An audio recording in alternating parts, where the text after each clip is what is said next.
stealing is not a means to receive. Anything that is not worked for, that you got it by manipulation, you got it by deception, you got it by force, you got it in any other way apart from these two means that Apostle Paul speaks of, is thievery. And you will pay a huge price for it. Apostle Paul makes it clear the two ways by which you can have. Without these two ways, everything else may be manipulation and thievery. And many of us have been walking in thievery for a long time, saying lies to have, especially in the church. God told me that you should sow this seed. God told me that you should give this. God said you should do this. Be careful to demand something in the name of Jesus when he did not command. Manipulation, deception, lies. That is the devil's nature of having. He literally stole the glory of man through deception. Literally stole it in the Garden of Eden. And every believer must understand that when you don't take care, you may go the devil's way in trying to have so that you can give. So we have many people who are giving even to the church something they got through the wrong means and the devilish means. And we must be extremely careful. Proverbs 29 verse 24, it talks about it. He said, even he that partners with a thief hated his own soul. He said, because there is a curse, there is a curse, there is a curse. He hears a curse and does not withdraw from it. Zechariah chapter 5 talks about it. He said that he saw a scroll, Zechariah 5 verse 1 to 4. He lifted up his eyes and he saw a roll rolling, and it is 30 feet. So like a story building. One paper is as tall as a story building. And on one side are written the curses that must come upon only thieves. And another side are written upon the curses that must come upon those who swear in the name of God, who say things in God's name vainly. And he said he will let this roll enter into the house of a thief, and it will remain there till the whole house is consumed, even the timber and the stones. That is how terrible and deadly stealing is. And Apostle Paul said that let everybody that used to steal no more, because God has a way. And he said this is the first way. Let him labor. Go to Ephesians 4:28. Let him labor. This is the first means. It's called the means, the law of exchange. That is what you can do to get something from the world. Let him that stole still no more. Let him labor, working with his own hands. Working with his own hands. This is God's means for us to have. That's the first point that God gave to humanity. You exchange what you want to get with something. It can be your energy, it can be your skill, it can be your talent, it can be anything at all. You exchange for it. That is God's means. He said, working with his hands, the thing which is good, and not just any work, something that is good. This is where many Christians are losing our integrity. We are only holding on to the second means. I'll soon talk about that.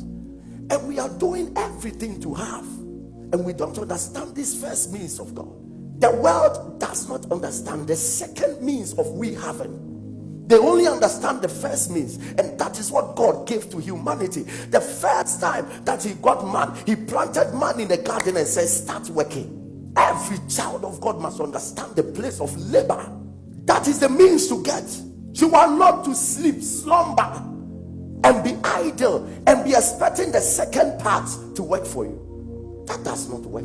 It's a whole mystery from the Lord. You start laboring. So Proverbs chapter 6 verse 6, he said that go to the ant and learn from him. Go to the ant, thou sluggard, consider his ways and be wise, which having no guide, overseer or ruler. This is a mystery. If any believer can adapt this system, you will do well in life. He said, just go to the ant. And there is only one thing about the ant. It has no guide. It has no overseer. and it has no ruler, yet it knows when to plant, when to gather, when to work, without anybody telling him rise up and go and work. There are some of us, as sluggish as we are, every morning somebody must wake you up, go to school, go to work, do that. Somebody must be guiding your life every single time. As tongue speaking as you are, you have to be taught every single thing in life. And he's saying that go and learn from the ant. Just go. If you are lazy, go. Without a ruler, without a guide, without an overseer. The ant knows that I have to save. The ant knows that I have to go for food. The ant knows that I have to build my home. The ant knows it without anybody's instruction. The biggest problem of Africa is not that we don't have the right resources. It's not that we don't have the right people. In fact, I can tell you that some of the most intelligent human beings on earth are blacks. But the problem is that every black man is waiting for supervision to be effective. I believe that is the worst case that ever happened with the African continent. He knows that he has to be at work at 7 a.m., but he still wants his employer to check up before he goes at 7. Otherwise, he will intentionally go at 9. It's such a huge curse. Very blessed people, very intelligent people, very talented people. Yet, everybody is looking for a supervisor to be effective. They need somebody to ask, have you done your work? Did you do it this way? Have you done it? Oh, yes, I'll go and do it. Oh, I'll go and do it. That is being less than the character of an ant. So in the realm of the spirit, an ant is more diligent than you. We are the most complex, but it looks like the most inefficient. And sometimes he tells us to learn from ant. Compares an eagle, compares us to dove, compares us to this. It looks like even the less creatures are more effective than us. And you meet a Christian young person on campus and still doesn't know that he went on campus to go and study.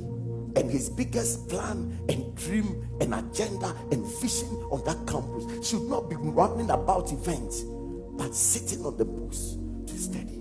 You still have to supervise them. We should learn how to labor, working with our own hands, doing the right thing, the good thing. It's not just any job that will give you money.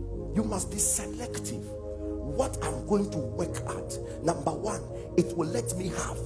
But is it a good way to have?